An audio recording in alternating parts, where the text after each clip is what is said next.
Coming at you from Bellingham, Washington. This is Two Nuts in the Sack. I'm Julie. And I'm Gavin. Witches, warlocks, necromancers, sorcerers, Wiccans. Tonight we continue our conversations on the paranormal in Chapter 4, Witchcraft. Another far-reaching topic that appears in cultural myths and legends the world around. Witches throughout history and culture have been praised and persecuted for their supposed abilities. Witchcraft still exists today, though it has little to no scientific proof, putting it smack dab in the middle of the paranormal. There are myriad stories of people who use supernatural means to exact power for both malevolent and benevolent ends. Many different types of witches exist. This is true. Many different types of witches. Starting with traditional witch. They are witches who have a base in the history of witchcraft and the old craft that came before Wicca. They take a historical approach to their practice and often will study their ancestors or other folklore attached to witchcraft. Traditional witches want to honor the old ways of practicing their craft and will often focus on working with the local history and spirits of where they are or where they've come from. While these witches do old history and customs in high regard, they are absolutely contemporary traditional witches practicing to this day. That is so fascinating. So these are the ones that it's like the believers in the Old Testament. Basically. Yeah. So what else you got? Gardnerian witches. Gardnerian Wicca is a practice of Wicca that came about in the 1950s. And because of Gerald Gardner, often considered to be the father of Wicca, spread across the world. Those who practice Gardnerian Wicca have strong ties to nature, challenge societal norms, and have many rituals that are the foundation of their practice. In order to be Gardnerian witch, you must be initiated. Members cannot initiate themselves. There is also an incredible structure system of advancing as a witch and with your practice as you grow and learn from about your craft. This kind of sounds like the Masons almost, with the degrees of the Gardnerian Wiccan. Exactly. There's levels of being a witch.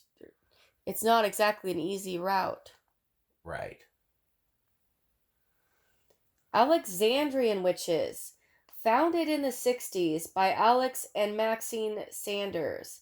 Alexandrian Wicca is a British derivative of Wicca and witchcraft. Alexandrian Wicca has a lot of similarities to its sister, Gardnerian Wicca, but also pulls elements of ceremonial magic and Kabbalah. Kabbalah is that ancient Jewish mysticism. As well. Alexandrian Wicca is seen as the electric and less structured than Gardnerian Wicca. They follow the belief that if it works, use it. Witches still must be initiated in order to practice, and there are degrees and levels of advancement that can be achieved as a witch moves along in their practice. Their covens meet on new moons and Sabbath festivals. I like that. So these are like the Jewish witches. Basically. But I really like that. If it works, use it. It's like I can picture an old New York Jew just being like, if it works. It's like, this spell, it works. Go ahead, use it. I think that's kind of funny. Exactly. All right, Coryllian witches. Coryllian nativists Carillion. Please correct me. Thank you. Tradition Nativists. or Carillion Wicca was founded in the late 20th century by Caroline High Correll.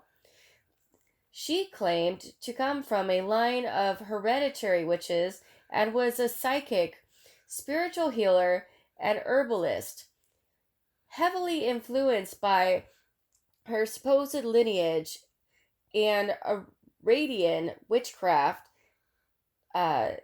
She was head of the church until her death in the 1940s. Carillion Wicca was not recognized as Wicca until the 1990s and was seen more as universalism. Carillion Wicca is one of the most widespread practices still in existence today. That's really cool. But I have to say, like, the Carillion, like, all that really harkens to me is our favorite subject of all, which is Star Wars, which we're gonna have to get to. But there was a magical ship called the Millennium Falcon, which was a freighter developed by the Carillion Corporation. All right, next is the Sea Witch, which just reminds me of the Little Mermaid. This is Ursula. A sea witch has strong ties to water, surprisingly, and the ocean, and uses the elements often in her practice. Sea and ocean magic will often use sand, shells, driftwood, or other elements that come from that place. Sea witches feel connected to water and ancient folklore involving sirens. So that well, they're the sirens. There's your connection to the Little Mermaid, but would that also be like Moana? Because she had like the ocean at her back, Could be. like all the time. Could So be. maybe Moana was a sea witch at some point. Absolutely. Absolutely. Next. Kitchen witch, also known sometimes as a hearth witch or a home witch. Kitchen witches create most of their magic in the home or in the kitchen. They are very home based, often incredibly nurturing, and love to make their home a truly special and sacred space. Kitchen witches love to cook and brew and use herbs, sometimes gathered from their own garden. When practicing, they combine their own personal and individual magical energy with their with essential. Sorry, what's this word right here, Gavin? My bad. No, that's with essential oils. With essential. Okay, you're right. I got it right. With essential oils, herbs, food, and everyday objects to create their special rituals and magic. Right. I've known some kitchen witches in my life. Just being a chef, I've really seen some. Witch may not be the proper term for them. I would use another word that ends in itch. But I've known some. Oh my god. Watch your mouth. I didn't say anything. I just said I've known some kitchen witches. Sure. But they were all able to do magical things with food. Well, that's good. Hedge witch. Hedge witches practice what's known as hedge jumping. This one fascinates me. Which is venturing out of this world and into the other world.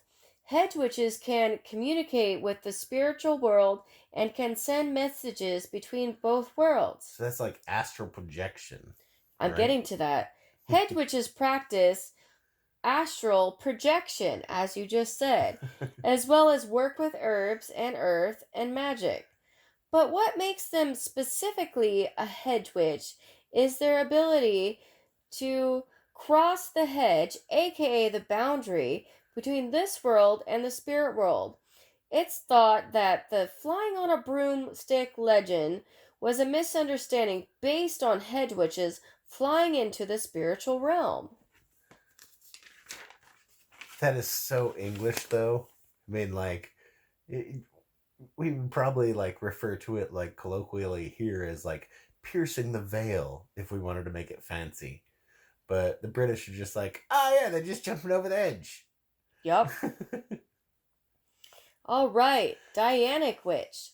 Dianic witches practice the most feminist of all witchcraft practices. Followers of the cult of Diana are all women, so no men allowed. Dianic witches worship the goddess through all three of her aspects: maiden, mother, and crone. Rituals and worship can There's a Holy vary. Trinity for you. Yes. Maiden, mother, and crone. I mean, it's like Father, Son, Holy Spirit. So that's kind of interesting. Sorry. Yeah. No worries. Can vary, but all have feminist aspects and come from a feminist standpoint. So these are the true queen bitches of the witch world. Absolutely. Elemental Witch. Elemental witches study and practice based on the four elements: earth, air, wind, and fire. An elemental magic is work based on and honoring each element. An elemental witch calls on the elements when casting spells and performing rituals, and may even have elements that they personally identify with and work towards finding. This is like that movie, The Craft. Because weren't they did like I call upon the wind. Absolutely, yes. So yeah, I love that movie. And it took like the four of them, and there had to be four of them so they could each represent one of the elements. Right. Yes. So that's proof right there. Right. Which brings us to the ceremonial witch. Ceremonial witches have many practices, but ceremonies and rituals are practices that they hold especially in high regard.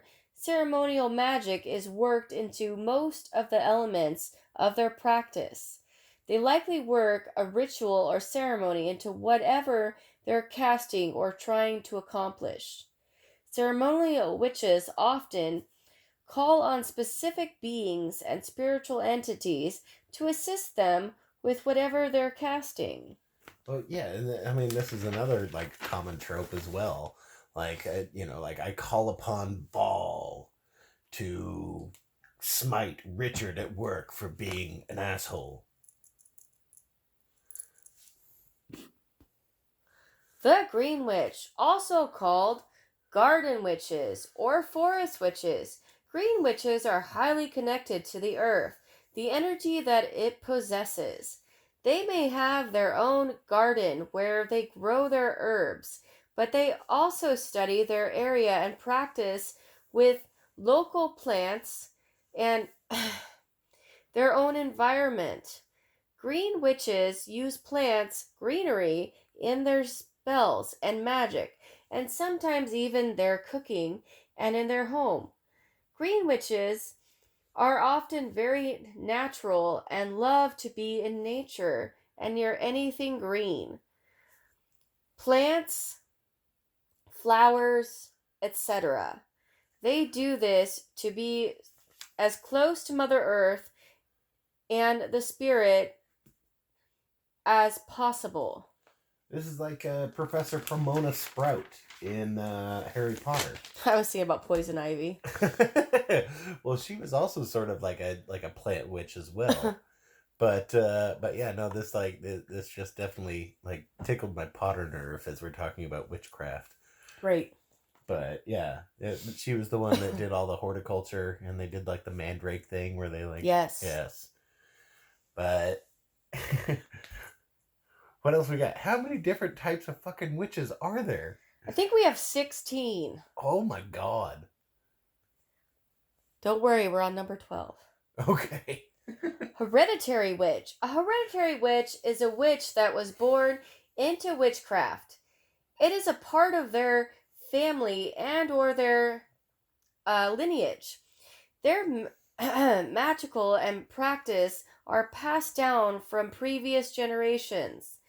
Though they may work with their own individual practices as well or instead of their families, however, there is still a choice of born hereditary witches. They must be born into witchcraft, but if you choose not to practice witchcraft, you won't still be a hereditary witch. Right. So this is that's like Sabrina when she had to sign the Book of the Damned in order to become a full-fledged witch. Right, you have to choose. Right. But she had all the lineage in her. Like her mom and her dad were both witches. Right. And so she was a witch by birth. So All right. that's kind of cool. Here's a favorite of mine, the cosmic witch. Cosmic witches are contemporary witches who look to the cosmos, astrology, and astronomy, and work those elements. And Hey, babe. Hey, babe. yes, What's your sign? I'm a Libra. Ooh, so interesting. Yes. All right, look to the cosmos, astrology, and astronomy. And now you got me off place. Work those elements and celestial energy into their practice. Also called star witches. I think that's cool. These witches often follow the planets and the alignments of the stars and base their spells and rituals on the different placements. I mean, this could be kind of linked to even like the Aztec, like shaman who would read the astrological charts that they had made, and it was surprisingly accurate, which was kind of cool. But that's how they would predict the future, is they would read the astrological charts. Unfortunately, many of their astrological charts just led to the deaths of thousands of fucking people. That doesn't sound pleasant, Gavin. Not so much, but still kind of cool, and I think it falls under that category of the cosmic witches. Right. All right, the secular witch. Secular witches still cast spells. They use crystals, herbs, oils, and candles, but they don't attach spirituality to their practice. Secular witches don't worship a deity or higher being. Their practice is entirely non-religious. They don't believe in the power behind energy or there is energy in their work. This isn't to say that a secular witch can't be spiritual. It's simply that their work is not. They are two entirely separate things. It sounds a lot like hippies that run crystal shops. Yes. And just reek of patchouli. Pretty much. Pretty much.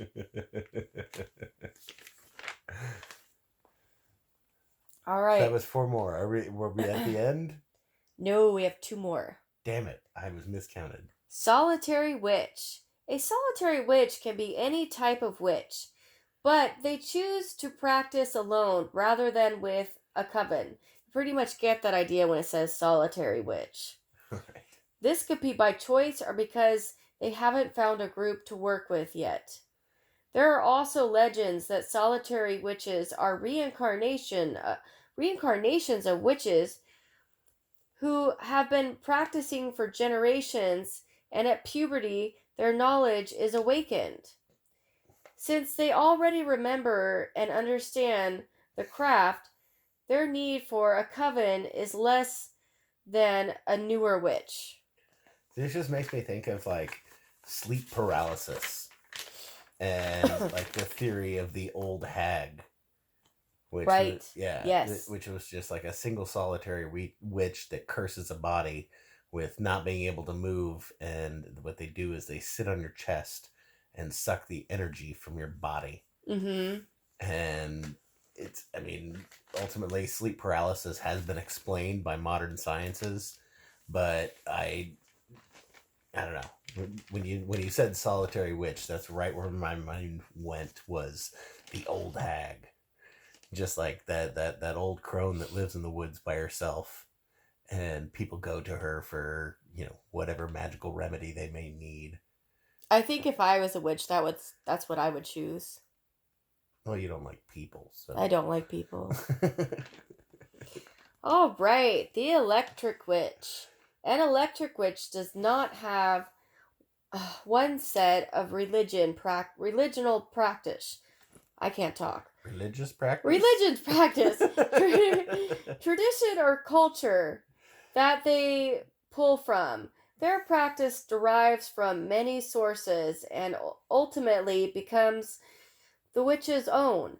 They may worship a higher being, or their practice may be primary secular, or it might be its own kind of spiritual.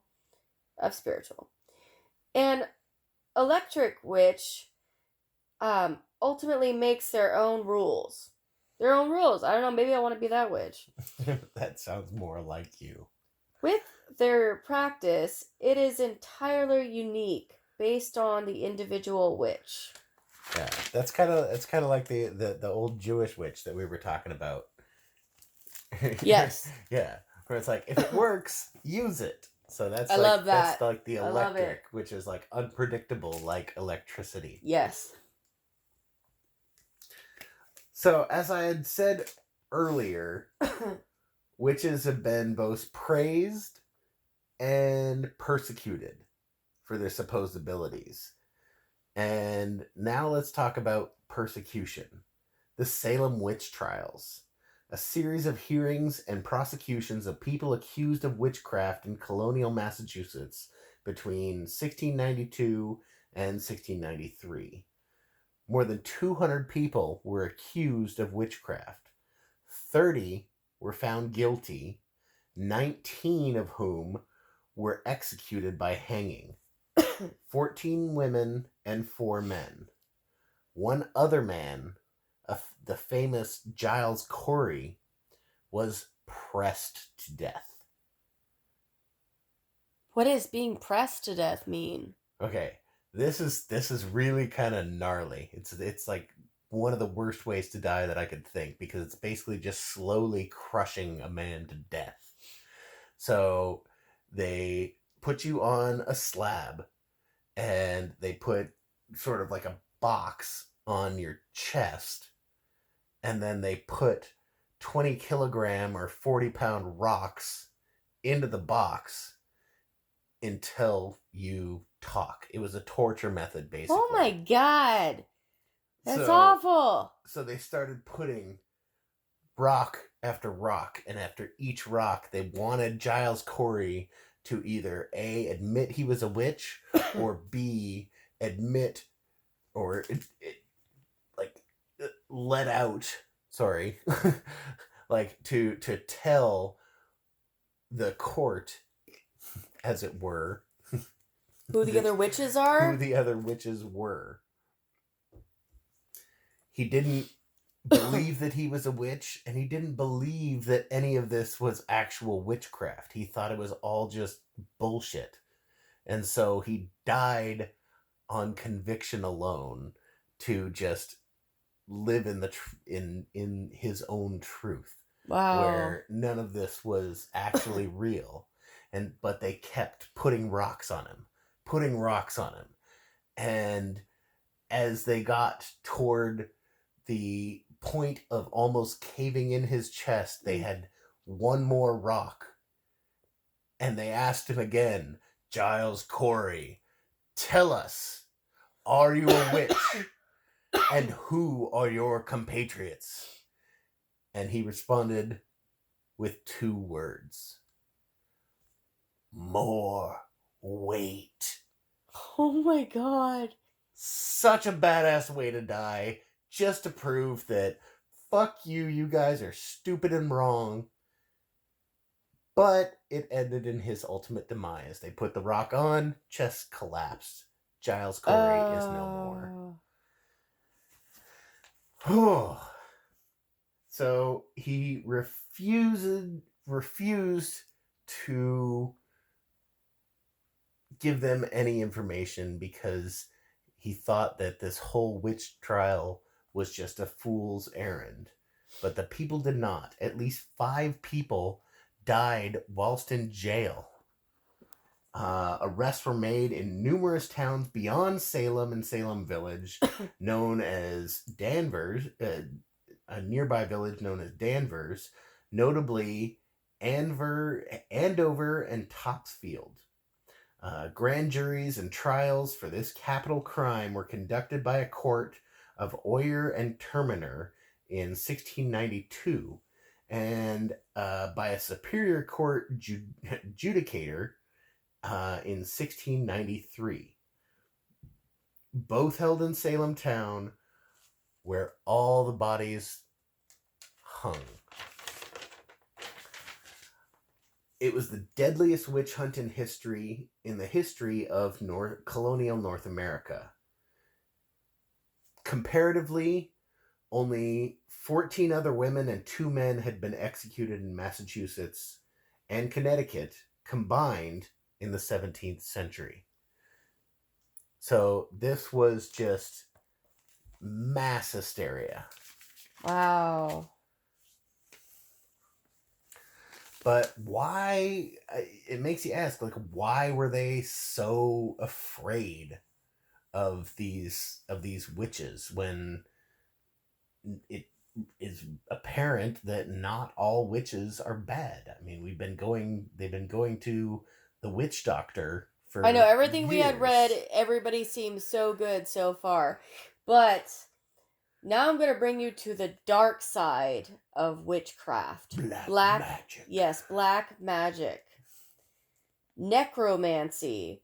Conjuration of the spirits of the dead for purposes of magically revealing the future or influencing the course of events. Necromancy has its roots in... You want to read this, Gavin? Yeah. Here, I'll let you read that part. Okay. So, necromancy comes from the Latin necromantia, which is basically defined as divination from an exhumed corpse. It was basically practical magic in ancient times, practiced by the Assyrians, the Babylonians, the Egyptians, but in medieval Europe, it was condemned by the church, and you could get into a bit of trouble, aka burned at the stake, or hung, or in many cases, you were strapped to rocks and thrown into a river. And if you floated, you were a witch. If you sank, you died. But if you died, then, I guess you were innocent. Aha! Alright, this brings us to Goethe. Am I pronouncing that right, husband? I think so. Black Goethe. magic or witchcraft in which the assistance of evil spirits is invoked. Ooh, invoked. Goethe, Greek word meaning to groan, weep, lament, the art of or technique of compelling or persuading a god or beneficent or supernatural power to do or refrain from doing something. That sounds very evil. Well, yeah, that's also like the I invoke Baal to strike down and smite Richard for being a dick. I guess that would be Goethe. Isn't that his nickname? Wouldn't that be funny if the spirit was just like, wait. So like, dick is short for Richard. So he's just being a dick. So he's just being Richard. And the witch is like, no, he's a dick. It's like, oh, I get it now. Okay, I'll do your bidding, witch. Continue on with the black magic. Bruja. Witch sorceress. Bruja has been referring to witches in English since the 19th century, but it was doing that job in Spanish long before. That's unlike most Spanish words. Bruja and its masculine counterpart, brujo. Counterpart, my bad. Bruja. It comes from the Latin. Oh my god, all this stupid Latin. Latin brand, blah blah blah. Here, Gavin, you read on. Okay, I got your back. Thank you. comes from Latin, but from a non-Indo-European source, from an unknown word that is also an ancestor to Portuguese. It's bruja, and in Catland it's bruthia, which basically just means witch. It's unrelated to brouhaha, which this was fascinating because I've always heard people say, like, what's all the brouhaha about? But what does brouhaha actually mean? Oh, what does it mean? What does it mean? My bad. It's all right. Pass not completed. But brouhaha is believed to trace back to the Hebrew phrase meaning blessed be he who enters. So it's basically like, people would come into a room and they'd be like, what's all the brouhaha about? And it was basically like, who's being praised in this room? If they came into a room and there was like a commotion or cheers or anything like that, they wanted to know what it was all about. Thank you, Gavin, for clearing that up. Sorry, I'm sorry.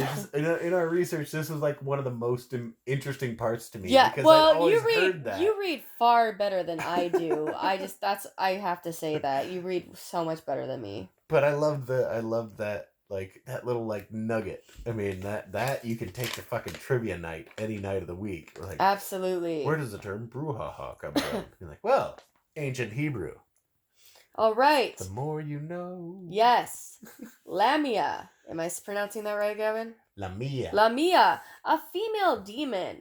Vampire. Greek for devouring monster. Oh. That doesn't sound pleasant. It sounds like a sucker.